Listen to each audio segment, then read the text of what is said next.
সহবাসের পরে মেয়েদের জন্য ফরজ গোসল না করে ঘরের কাজকাম রান্না বাড়া ইত্যাদি করা, বাচ্চাকে দুধ খাওয়ানো, এগুলো জায়েজ আছে নাকি না জায়েজ? গোসল ফরজ হওয়া অবস্থায় গোসল না করার আগ পর্যন্ত কয়েকটা কাজ করা নিষেধ। 1, নামাজ পড়া নিষেধ। 2, তওয়াফ করা নিষেধ। 3, মসজিদে অবস্থান করা নিষেধ। 4, কোরআন স্পর্শ করা নিষেধ। 5, কোরআন পড়া নিষেধ। এই 5টি কাজ ছাড়া আর কোনো কাজ কিনা নিষেধ না। অতএব সহবাসের পরে কোনো মেয়ে, কোনো মহিলা তিনি যদি গোসল না করে, ফরজ গোসল না করে তিনি যদি কি করেন, গৃহস্থলীর কাজকাম করেন, রান্না বাড়া করেন, অন্য কাজকাম করেন, বাচ্চাকে দুধ খাওয়ান, এগুলো এই 5টি নিষিদ্ধ কাজের আওতায় যেহেতু নাই, অতএব সেটা জায়েজ আছে। আমাদের দেশে যত কঠোরতা সব মেয়েদের উপরে, ছেলেদের উপরে নাই। ছেলে গোসল ফরজ হয়েছে, 2-4 ঘন্টা শুয়ে রয়েছে বা এমনকি হাঁটাহাঁটি করছে, তাকে তেমন কেউ কিছু বলে না। সমস্ত চাপগুলা মেয়েদের উপরে। আর এই ফতোয়াগুলা মেয়েদের উপরে, ফতোয়াগুলা দেয়ও বেশিরভাগ মেয়েরাই। কথার কথা, ননদ আছে, শাশুড়ি আছে বা অন্য কেউ আছে বা জাল আছে, তো তারা খোঁচাইতে শুরু করে যে গোসল না করে বাচ্চাকে দুধ খাওয়াচ্ছে। কোনো বাচ্চা কাঁদতে কাঁদতে মরে যায় কিন্তু দুধ খাওয়ায় না, কেন? কারণ গোসল করে নাই। তো এগুলো না জানার কারণে হয়েছে।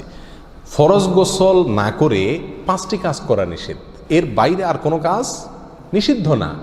অতএব এমনকি আপনি রোজাও রাখতে পারেন, কি ফরজ গোসল না করে রাখতে পারেন বলতে সাহারি খেতে পারেন, সাহারি খেয়ে রোজা শুরু করতে পারেন। তাহলে আপনি বাচ্চাকে দুধ খাওয়াতে পারবেন না, কে বলেছে? বাসায় কাজ করতে পারবেন না, কে বলেছে? তবে হ্যাঁ, যদি আপনি ফরজ গোসল একটু দেরিতে করতে চান কোনো কারণে, তাহলে সেক্ষেত্রে অন্যান্য কাজকামের সুবিধার জন্য ওযু করে নেওয়া উত্তম। সহিহ মুসলিমের এক হাদিসে আসছে, নবী আলাইহিস সালাম গোসল ফরজ হলে ওই অবস্থায় যদি কেউ ঘুমাইতে চায়, শুয়ে থাকতে চায় অথবা অন্য কোনো কাজ করতে চায়, তাহলে তাকে ওযু করে নেওয়ার পরামর্শ দিয়েছেন। অতএব ওযু করে নিয়ে এরপর অন্যান্য কাজ করা উত্তম। এর বাইরে ওযু ছাড়া যে সে কিছু করতে পারবে না, ব্যাপারটা এরকম না। একবার আবু হুরায়রা রাদিয়াল্লাহু তাআলা আনহু, তার সাথে নবী আলাইহিস সালামের দেখা হয়েছে কোনো এক রাস্তায়, এই অবস্থায় যে তার গোসল ফরজ হয়েছিল।